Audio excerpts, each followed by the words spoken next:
विजयदशमी के मौके पर कुंडा के विधायक राजा भैया ने पूरे विधि विधान के साथ हथियारों की पूजा की। लेकिन जो सबसे हैरान करने वाली बात है वो ये कि कोई एक या दो हथियारों का पूजन नहीं हुआ है, बल्कि 200 से ज्यादा हथियारों का पूजन था, या यूं कहें कि राजा भैया का खुलेआम शक्ति प्रदर्शन। रघुराज प्रताप सिंह ने अपने समर्थकों के साथ हथियारों पर तिलक लगाया, फूल बरसाया, पूजन किया।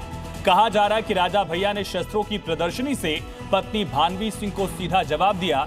भानवी सिंह ने आरोप लगाया था कि राजा भैया के पास मास डिस्ट्रक्शन वाले अवैध हथियारों का जखीरा है।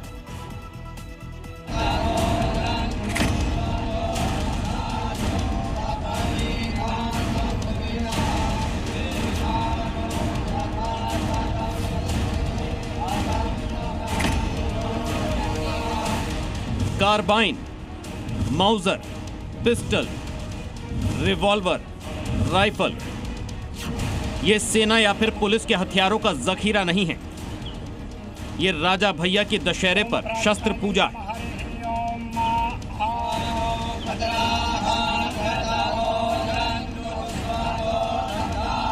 मेज पर एक दो नहीं बल्कि 200 से ज्यादा हथियार हैं। जब से ये वीडियो सामने आया है इसने सभी को दंग कर दिया। देसी विदेशी सभी तरह के हथियार पूजा में रखे गए हैं।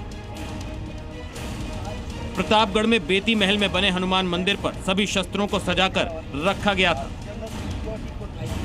उसमें एक साथ कई टेबल पर रखे गए हैं, जिसमें एक चादर बिछी है। फिर उन टेबलों पर दर्जनों हथियार रखे हैं। फिर शुरू होती है शस्त्र पूजा। पंडित मंत्रोच्चार कर रहा है। राजा भैया अपने बाहुबली अंदाज में पीली पगड़ी और कुर्ता पहने सबसे पहले हनुमान जी के सामने रखे हथियारों पर फूल चढ़ाते हैं और फिर धीरे धीरे बाकी हथियारों का पूजन करते हैं। सभी पर पुष्प वर्षा करते हैं।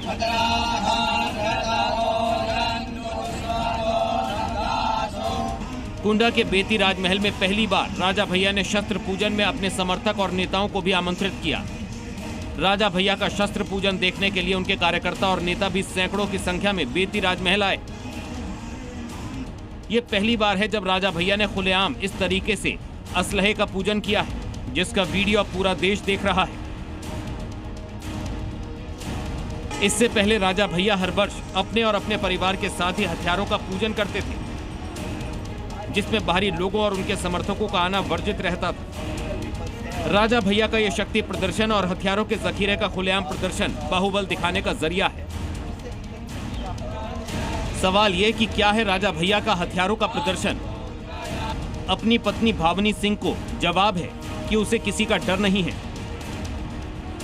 आपको बता दें कि 18 सितंबर को भानवी सिंह ने सोशल मीडिया पर एक सनसनीखेज वीडियो जारी किया, जिसमें उन्होंने सीधे तौर पर राजा भैया पर अवैध विदेशी हथियारों का जखीरा रखने का आरोप लगाया।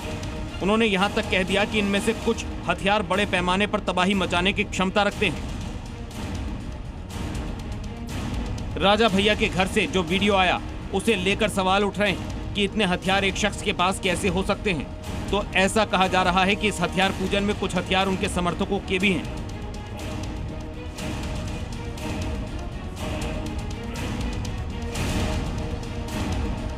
ये कोई पहली बार नहीं कि राजा भैया का बाहुबल देखने को मिला। ये कहानी तो सालों पुरानी है। नाम रघुराज प्रताप सिंह उर्फ राजा भैया। कहावत है कि जहां से कुंडा की सीमा शुरू होती है वहां से राज्य सरकार की सीमाएं समाप्त हो जाती हैं। ऐसा इसलिए क्योंकि यहाँ सब कुछ राजा भैया की मर्जी से होता है, अपराध भी, न्याय भी। राजा भैया से जुड़ी अपराध की कहानियां यहाँ बहुत चलती हैं। राजा भैया 19 अक्टूबर 1967 को पैदा हुए, लेकिन 10वीं की मार्कशीट के अनुसार वो 1969 में पैदा हुए। 2012 के चुनाव के दौरान उन्होंने जो नामांकन पत्र जारी किया उसमें अपनी उम्र 38 साल बताई।